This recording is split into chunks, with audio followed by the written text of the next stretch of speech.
Today I messed up by accidentally licking my dentist's finger for a long time. I can never go back to my new dentist after 2 visits because I'm an idiot. My dentist is a very nice and professional man. Our first appointment was going pretty smoothly until he made some innocuous remark about us being strangers. My immediate reply was, "Oh, you're not a stranger. You've been inside of my mouth for 20 minutes. I did not intend to make a dirty joke. His face turned red and he was clearly embarrassed, but he continued on like a true professional, and we were probably both relieved when the appointment was over. I had my second dentist appointment today. I actually mentally prepared myself to be a model patient who didn't say anything weird. Thank you very much. He had been working in my mouth for about 5 minutes when he started to seem really uncomfortable or something. His face was red and he was breathing a little heavier. I was a bit concerned and also confused. Like, how could I have embarrassed him this time? I had hardly spoken. So he keeps working in there, and then I realize what the hell is happening. My dentist was wearing grape-flavored gloves. I had been absent-mindedly licking his fingers the whole time, never going back. Am I the a-hole for not telling my roommate I own the house?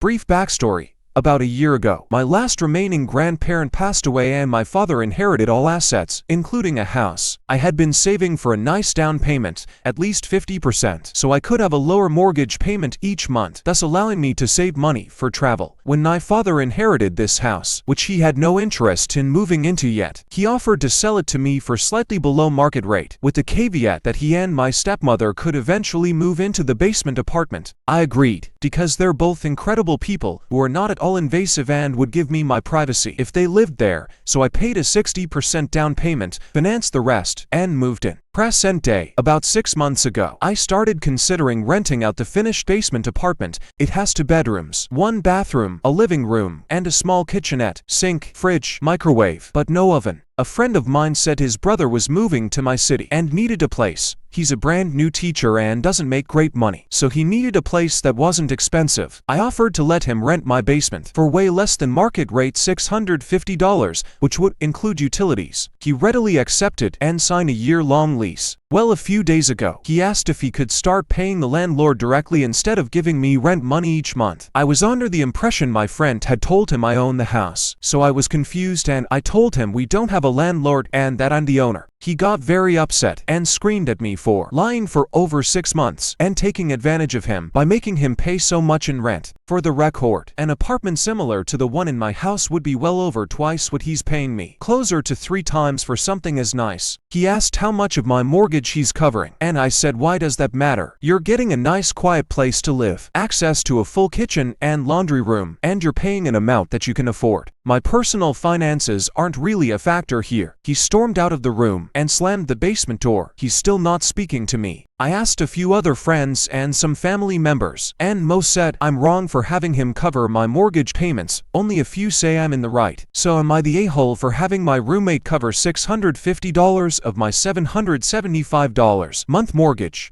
He still has a lease, so I won't be evicting him over this alone. If he does any damage or becomes hostile, I'll look at the eviction process, but for now, he will remain unless he chooses to break the lease, which I'd allow him to do if he wants. He also didn't bother to read the lease before signing. The lease clearly states I'm the homeowner. I didn't trick him or keep info from him. He simply didn't read what he was signing. I didn't get the house for almost free, as some people choose to believe. My father sold it to me for about 75% of its value, more or less, as an advance on rent he and my stepmother will pay when they move in here in a few years. We already agreed they won't pay monthly rent, but will contribute to utilities and groceries at that time. I also made a 60% down payment, so I have quite a bit invested, as well as paying about $1,500 a month out of pocket for taxes, insurance, maintenance, utilities, etc.